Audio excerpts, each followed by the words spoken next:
When children are born in this world, they are ruthlessly thrown into the water. And only a small number survive. Those who are chosen will receive the power bestowed by the Styx River. This used to be a rule in the Baskerville family, but the prerequisite was that you had to climb a cradle filled with sharp knives with your bare hands. To qualify for soaking in the Styx River water, in this man's past life, he was too powerful, and was spoiled by his brother, who was known as the Trident. And then, he ended up being accused of colluding with demons, and his father himself sent him to the guillotine. Now, reborn in a new life, he not only greedily absorbed the brightness and water, but also displayed an unprecedented talent during his childhood. And to prevent another tragedy from happening, he completely dismantled the Trident combination when he was 8 years old. But soon, the butler informed the master of his actions. Although the man only wanted to report the boy's first-place achievements in various written tests, he had to mention the incident where the boy had a dispute with the 3 young masters 5 days before the upcoming practical test. Even though the injured trio had been treated and fully recovered, their spirits were heavily impacted. From that moment on, the 3 of them not only became quiet when they met, but their attitudes also changed from being proud to being cowardly. The master blamed the boy for fighting against 3 people, and was shocked by his response. So he immediately asked the butler to call the boy to come over, asking if he had crippled the 3 of them. The boy then replied affirmatively, that according to the information he received from the priest, they had received appropriate treatment after losing their arms and legs. Originally, his father had high hopes for them. They were the best fighters in their age group, as long as they acted in sync. But things got out of hand, and his father wanted him to take a good hard look at what happened to them. Upon hearing this, his attitude started to change, because he could take them down one by one with his own strength. But that only proved that he was stronger. For him, forgiveness was just a way for the weak to get out of taking revenge.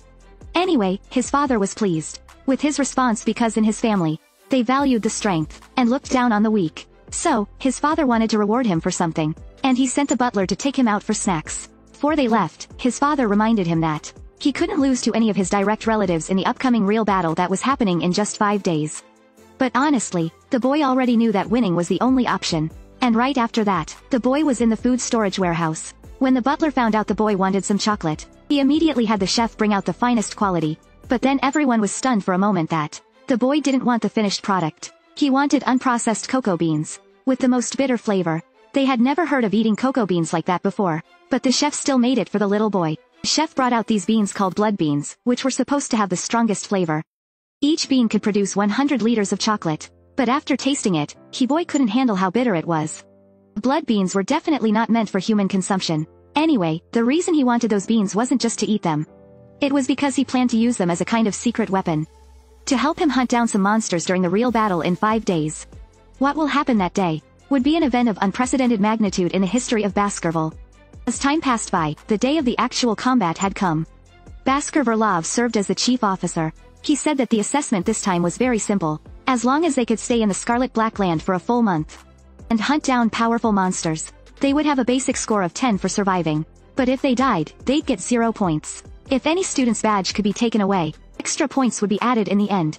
At this point, Verlov came up with the idea that they should all just stay in the self-made area, since the Forbidden Zone wasn't accessible yet. After he rang the bell, the real combat assessment officially began. Thanks to the boy's past life memories, he knew exactly where the most advantageous terrain was, and it didn't take long for some students to start attacking their own siblings. What they didn't know was that the reason why so many instructors were brought in this time was to minimize casualties. If you killed someone innocent, even if you obtained their badge, points would be deducted. Meanwhile, one instructor followed the boy to the edge of the area, where the Forbidden Zone was only 100 meters away. He had originally wanted to see the true power of a genius, but everyone else was currently hunting down monsters with swords, and the boy was just lounging in the shade of a tree. His behavior made the instructor suspicious of why he was even there, and if the rumors about him being a genius were true or not. Little did he know that everything he did was just for show. Finally, after observing the boy for a week, the instructor thought the boy was just pretending to be lazy, and decided to temporarily leave and report back. As soon as the instructor was out of sight, the boy pulled out a bag of beans and threw them into the fire. Because one of my subordinates had told him that cocoa beans can mask the smell of blood, especially the beans which were from blood bean plant. After setting up hundreds of traps around the area, the hunt officially began. He stepped into the Forbidden Zone of the Red and Black Lands, and could smell the burnt branches around him. He knew what he wanted was here. Suddenly, his eyes lit up when he saw this thing on the ground, a monster that could produce something like this. Was a B+ level hellhound. Despite knowing that he couldn't defeat one alone, at the age of 18 in my past life, the boy wasn't afraid now at the age of 8, because he knew the 3 weak points of the hellhound. The first weakness was that it could only run straight. And he could use his evasive skills to continuously wear down its stamina. Then, the boy poured water on the ground, which was the second weakness of a hellhound. It would always avoid water, regardless of its depth, which could greatly limit its movement. And the last and most deadly weakness, which included all canines, was chocolate, which was super poisonous to it. Once it was injected into the hellhound's body, all that's left to do was wait for the poison to take effect. After all, a blood bag could produce 100 liters of chocolate. The hellhound's body structure was quite special, and its hard ribs would always protect its heart. The only way to solve this was to start from its lower body, hold out its spine, and a blue-gold object would emerge from the demon's body.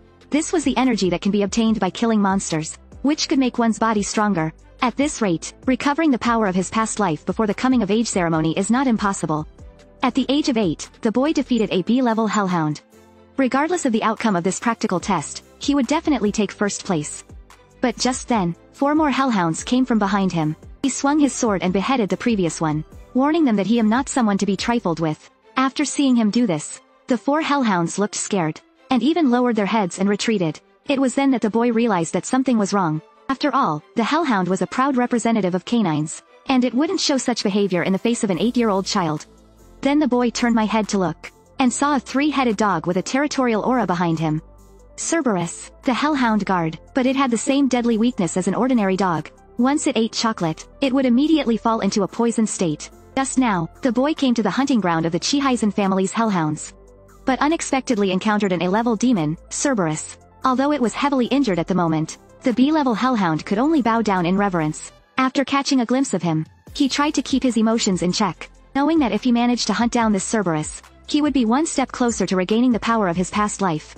With that thought in mind, the boy gathered his courage and swung his sword, launching the first attack at the beast. But just as he thought his strike would land squarely on its head, Cerberus suddenly darted towards him at lightning speed from the side.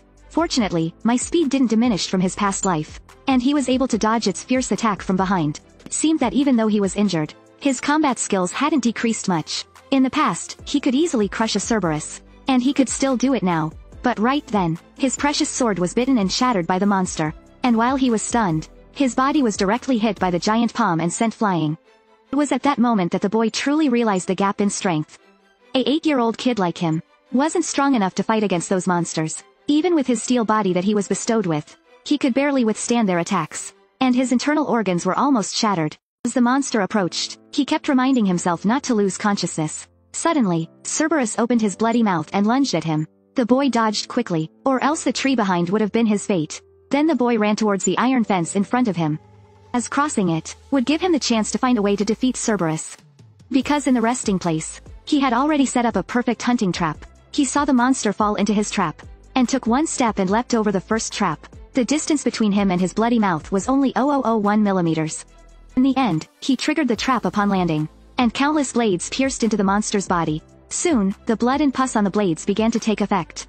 The 2 monster heads on both sides of the monster were the first to die from poisoning, and it seemed that the middle head was the key to supporting the body. The boy then held a spear, and concentrated his magic on it, for projecting it at a speed of 180 miles per hour. Finally, when the spear hit Cerberus, he only took 7 steps, before falling to the ground, and its heart was poisoned. It seemed that the legend of the 7-step snake was true. Once bitten, one will take 7 steps before succumbing to death. After absorbing the energy from Kuorbaluos, the guardian of the territory, he decided to go to a place near him, because there must be a dungeon that he guarded. Although there might be unbeatable monsters inside, it was a mysterious place with many treasures. Then he used Kuorbaluos' body to cover his scent, and prevent other monsters from attacking. Relying on the hellhound's position in the red-black forest, following Kuorbaluos' original route, the boy quickly found the dungeon hidden deep within. It was filled with the scent of death, and the corrupt ground was infused with eerie magic. It seemed that no one else had discovered this dungeon yet. With his spirit high, the boy entered the dark cave. Unknown dangers might have attacked him, or perhaps mysterious treasures awaited him. When he entered the X cave, he found red minerals everywhere, indicating that it must be connected to the Hongzui mountain. Suddenly, a blinding beam of light shot at him from the depths of the dungeon, confirming its location. As he suspected, a magical red gem appeared. Then he noticed a skeleton on the ground that caught his attention, and also a letter in his hand. It belonged to a person from the Baskerville family, who wrote the letter, as a warning to future generations not to repeat his mistake. One day, he and his younger brother went hunting, and accidentally stumbled upon this bottomless X cave. which they discovered was a dungeon containing treasure. They killed all the monsters guarding it, but it took them 3 years to decipher the code that unlocked the treasure. The riddle said that while one person entered the dungeon, 2 people would come out, but ultimately only one person would be able to leave. Brothers were twins, so they reasoned that they were technically one person. When they entered the dungeon, they emerged as 2 people, and one of them had to kill the other, to leave as one person. Although the older brother killed his younger brother to win, Jem remained unchanged. In the end, he couldn't accept this, and chose to give up the treasure, and hid in the mountains because he was convinced that the dungeon was a creation of demons to mock humans. After reading this, the boy was completely speechless. If that's the case, then does it mean that he didn't have a twin brother or sister who can help him decipher the code? What a nonsense. There was no dungeon in the past that he couldn't conquer. Just then, a bright light contrasting with the darkness gave the boy a hint. It indicated that the answer to the code was shadow. He immediately smashed the ruby in front of him with his fist. And to his surprise, a mythical beast that only appeared in fairy tales emerged from it. It was said to be a demon sword forged from the body of greed. It was originally believed to be a legend, so nobody went looking for it. Only when this sword was discovered by the demon clan did human realize that a crisis was about to come. But when the boy was the first to discover the beast in this life, so the strength of the demon clan would be greatly reduced. Suddenly, the beast transformed into energy and rushed into his right hand. In an instant, his physical strength was restored. He just couldn't imagine how strong he was in this life. But as he was happy for this, when a strong sense of hunger kept disturbing his thoughts, he guessed that it was probably because of the beast, as it had not eaten for hundreds of years. When he left the X cave, the beast led him in a direction and he followed. It turned out that it had discovered the B-level hellhound that the boy had hunted. The sword plunged into the monster's body, and during the absorption phase, his dizziness gradually disappeared. After eating it completely, he was surprised to find that he gained the skill of bloody explosion. This skill could cause even the smallest wound to continuously spout out enemy blood. There were still 2 empty slots left. It seemed that this was the inherent ability possessed by demons, to absorb the skills of others and make them their own.